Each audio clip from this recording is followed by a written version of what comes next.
এটাই সত্য। আজকে সূর্য ডুবতে দেখছি, কালকে কয়জন উঠতে দেখবে এটা কেউ বলতে পারি না, ঠিক না? আবার কালকে যদি উঠতে দেখি, আবার কয়জন ডুবতে দেখবো এটাও জানি না। যেই কোনো মুহূর্তে চলে যেতে হবে।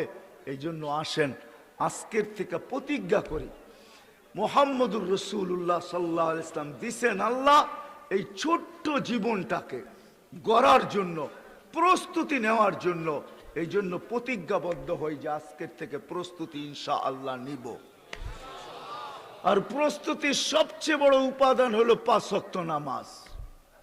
কে কে ওয়াদা করতে পারে যে আজকের থেকে নামাজ ছাড়বো না? পাক্কা ওয়াদা? নামান।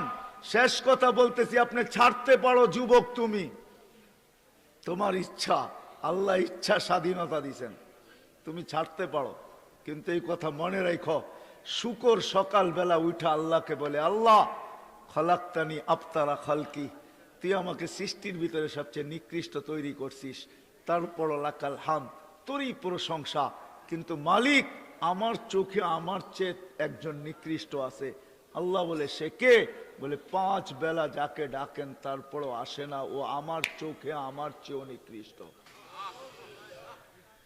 এইবার ভাবেন, আপনি যদি শুকরের চোখেও নিকৃষ্ট, শুকরের চেয়ে নিকৃষ্ট থাকতে চান, তো ইচ্ছা স্বাধীনতা আল্লাহ দিছেন। আল্লাহ স্বাধীনতা মানুষকে বেশি দেন না, 5টাই দিছেন।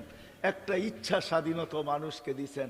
যেই কোনো মত আদর্শে আদর্শমান হইতে পারে, যেই কোনো পেশায় পেশাজীবী হইতে পারে, যেই কোনো শিক্ষায় শিক্ষাজীবী শিক্ষিত হইতে পারে, সমর্থ থাকলে দুনিয়ার যেই কোনো সোসাইটিতে বাস করতে পারে, আর মৌত পর্যন্ত যেমন খুশি তেমন চলতে পারে। এই 5টাই স্বাধীনতা দিছেন। বিদায় যুবক, পায়ে হাত রাখা বলি, তুমি ইচ্ছা করলে নামাজ ছাড়তে পারো, কিন্তু এটা মনে রাখবে, প্রতিদিন সকালবেলা শুকর বলবে, আল্লাহ আমার দৃষ্টিতে আমার চেয়ে অদম যে নামাজ না পড়ে, তারপরে শুকর বলে, আমি এখন চক্ষু দৃষ্টি শক্তি সামনে দিব, আমি চক্ষু খুলবো, কাইলা ইয়াকা আউয়ালা নাজরিন আলা মান লা ইউসাল্লি, আমার প্রথম দৃষ্টিটা যেন কোনো বেনমাজি নারী পুরুষের উপরে না পড়ে।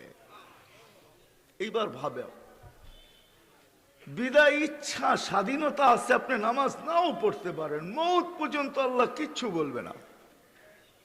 এই জন্য আসেন, আমার কথা শেষ, আমার কথা শেষ।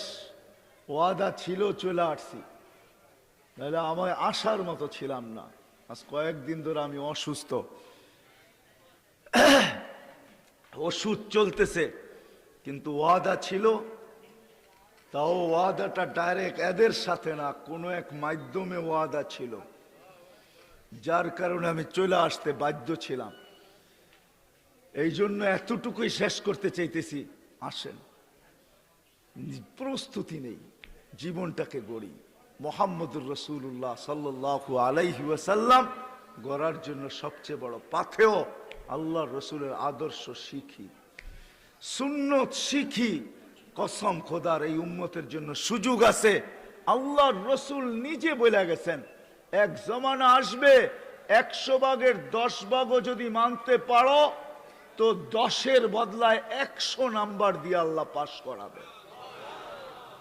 লাউ উমিলা উশরা মা উনজিলা বি লানাজা, 10 ভাগ মানলে ওই উম্মত পার হয়ে যাবে।